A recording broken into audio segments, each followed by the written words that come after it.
Hey everyone, I'm Mike Sullivan. This is MO.com. Joining me today is Aaron Smith of the Young Invincibles. The Young Invincibles is a nonprofit youth organization. Aaron, thanks for joining me. I appreciate it. Can you tell me a little bit about yourself? Sure. I'm from Yonkers, New York. Um, Went to Swarthmore College. After college, I did a bunch of nonprofit work. I worked for a nonprofit that works with seniors in D.C. And I became, after that, I went home to New York and became a campaign manager for a state assembly race.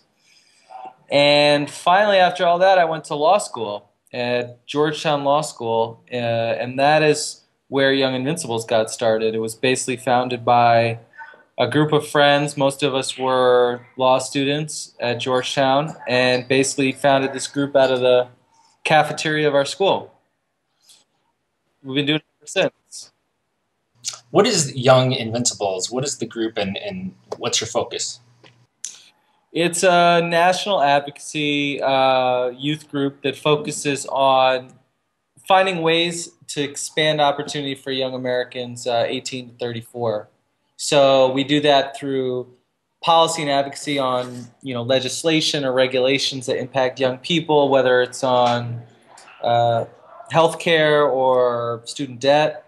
We also do that through communications and sort of media work. So, for example, we just put out a report called State of Young America that's all about the economic conditions facing young adults. Did a lot of media work around that. And then the last thing I would say is we do sort of more grassroots organizing and education efforts. So in healthcare, for example, we did an education campaign last spring that provided about 300,000 young adults with information on their health insurance options. So those are sort of the different buckets of work, but it's all designed to sort of make an impact on and expand economic opportunity for young people. And most recently, we've been doing this work on entrepreneurship, and I'm happy to talk about like how we got into that and some of that work as well. Yeah, that'd be great. Let's hear about it. We started doing these roundtables this past summer with all different kinds of young people to try to get a sense of what were the economic challenges. We know the economy is bad for young people. We wanted to really hear from them. What some of the issues were. And one of the things we heard over and over and over again was this desire to start a business, regardless of whether it was community college students in San Jose or young professionals in Richmond, Virginia. We were hearing this over and over again, and at the same time we were hearing barriers that people were facing. Excuse me one second here. Sorry.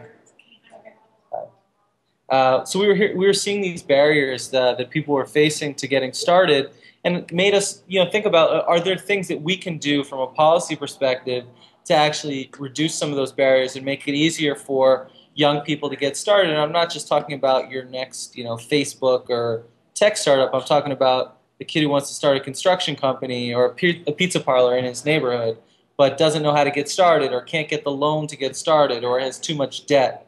So we thought about these policy ideas, and then we started talking to other people in the entrepreneurship space. That's how we got connected to Scott Gerber and the Young Entrepreneur Council, who really became a key partner in sort of bringing together this coalition of groups that wanted to push legislation that would make it easier for young people to start businesses.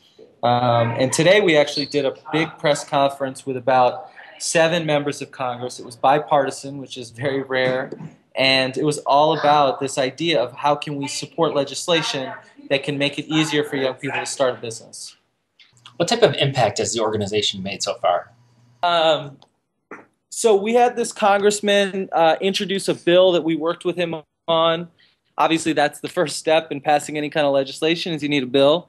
Now, it's true that in this current climate in Congress, it's going to take a lot of champions. It's going to take people on the House and the Senate side. It's going to take people from Democrats and Republicans to really pass something.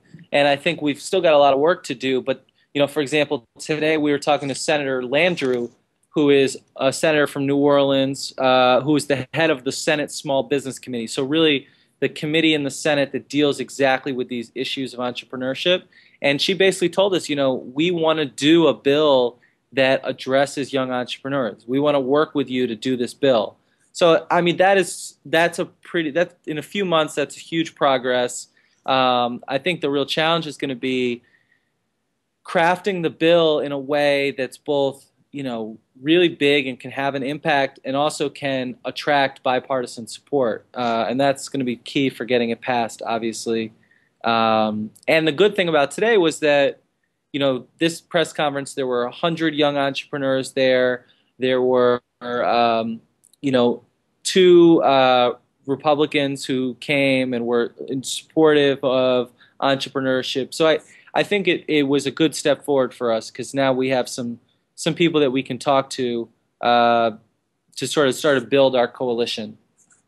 What exactly is the Youth Entrepreneurship Act? So the Youth Entrepreneurship Act is sort of it's a broader concept. It's like saying, healthcare reform. Youth Entrepreneurship Act contains a number of different policies that we think would be beneficial for young entrepreneurs, from more entrepreneurship education to increased access to capital to student loan forgiveness if you start a business. Those are sort of the three buckets. The act that was introduced, it's HR 2809 if you want to look it up. It has some of those things, but not all of them. So it does a better job of targeting loans to young people and young entrepreneurs. It increases sort of support for some entrepreneurship education programs. So it's a good step forward. It doesn't do everything that we want. But we think, the way it sort of works in Congress is that you need a lot of these sort of little efforts that ultimately come together with something bigger. So if you go to Youth Entrepreneurship Act, you can see sort of our campaign site where we've listed all our partners, and we've got all kinds of partners from Nifty to the U.S. Chamber of Commerce to Babson College have signed on to this. And you can also see a petition that we created that is a very cool feature, because you can do it through Facebook and Twitter. And we recently put it up. There's hundreds of people have already sort of signed on board, which is great. And we're going to be doing some major pushes over the next couple weeks with more partners. And there's a lot of groups, whether they're campus entrepreneur groups or it's a lot of entrepreneurship education sort of communities where there's a lot of young entrepreneurs that are part of those networks that we're trying to sort of engage and get to do the petition and to talk to their friends and really grow the network like that. What's the end goal of Young Invincibles?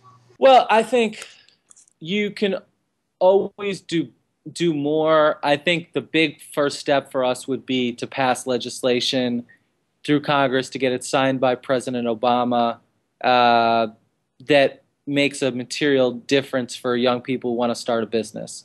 And it doesn't, there's a lot of great ideas out there that I think can help young entrepreneurs.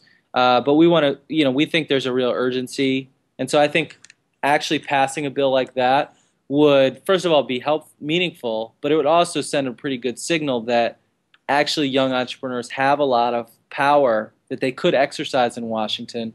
And if there are bigger things, that young entrepreneurs want to tackle, we can do that. Like we can, in this coalition type work and by getting everyone on board, there's a lot bigger things we can tackle. But I think the first step is to really pass a bill that has an impact. And I should say, there's been a lot of media interest.